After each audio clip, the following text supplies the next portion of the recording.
Hey guys, it's Sam from the Gamer Section, and today we have a review of Mary Skelter Finale. Part visual novel, part RPG, Mary Skelter Finale, as the title suggests, it is the last installment in the very long and dialogue-heavy dungeon crawling RPG, or DRPG. But is this title worth your time? The short answer is probably not. The story of Mary Skelter Finale revolves around an adventurer named Jack and his companions, humans who are infused with godlike powers known as Blood Maidens. There is a lot of lore in this long-running franchise and focuses on Jack's bond with the Blood Maidens, many of which are named after classic fairy tale characters with such names as Sleeping Beauty and Cinderella. The events are told via a flashback that finds Jack recently released from prison. It all ties into a witchcraft-infused artifact which has resulted in Jack having memories from two timelines. The story should take you about 30 hours-ish, but that's mostly dependent on the fact that the game has extremely long cutscenes. Gameplay is exactly what you would find in a typical turn-based RPG like Persona and the like, with your party usually attacking a singular enemy who is shown in first persons.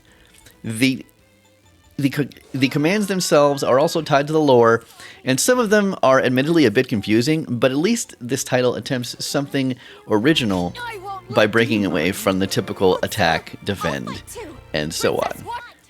Your mechanics don't really evolve that much from after your first battle, although the game does a good job of balancing skills between your party members.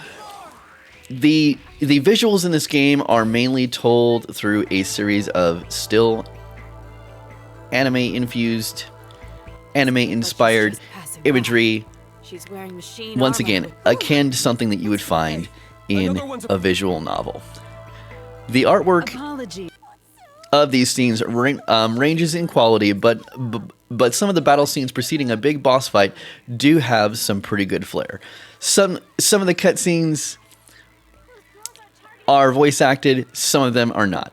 The voice acting here is pretty solid, and the vibe of the voice acting will be reminiscent of anyone who watches a mainstream anime series like My Hero Academia or Demon Slayer.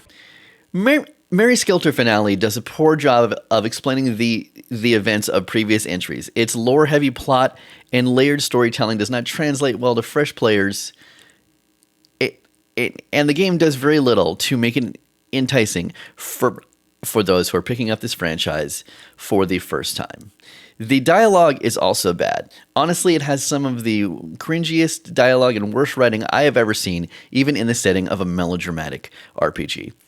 On top of that, the scenes without voice acting are often presented in total silence with no music or sound effects at all.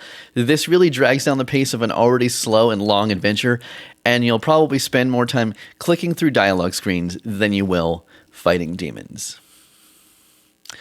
Ultimately, unless you are a fan of the series, I would not recommend picking up Mary Skelter Finale. With basic gameplay and a confusing story, there are many other RPGs with much more satisfying gameplay that do a much better job. I am giving Mary Skelter Finale a 1 on the Gamer Section scale. Your best bet is to play Persona or literally anything else.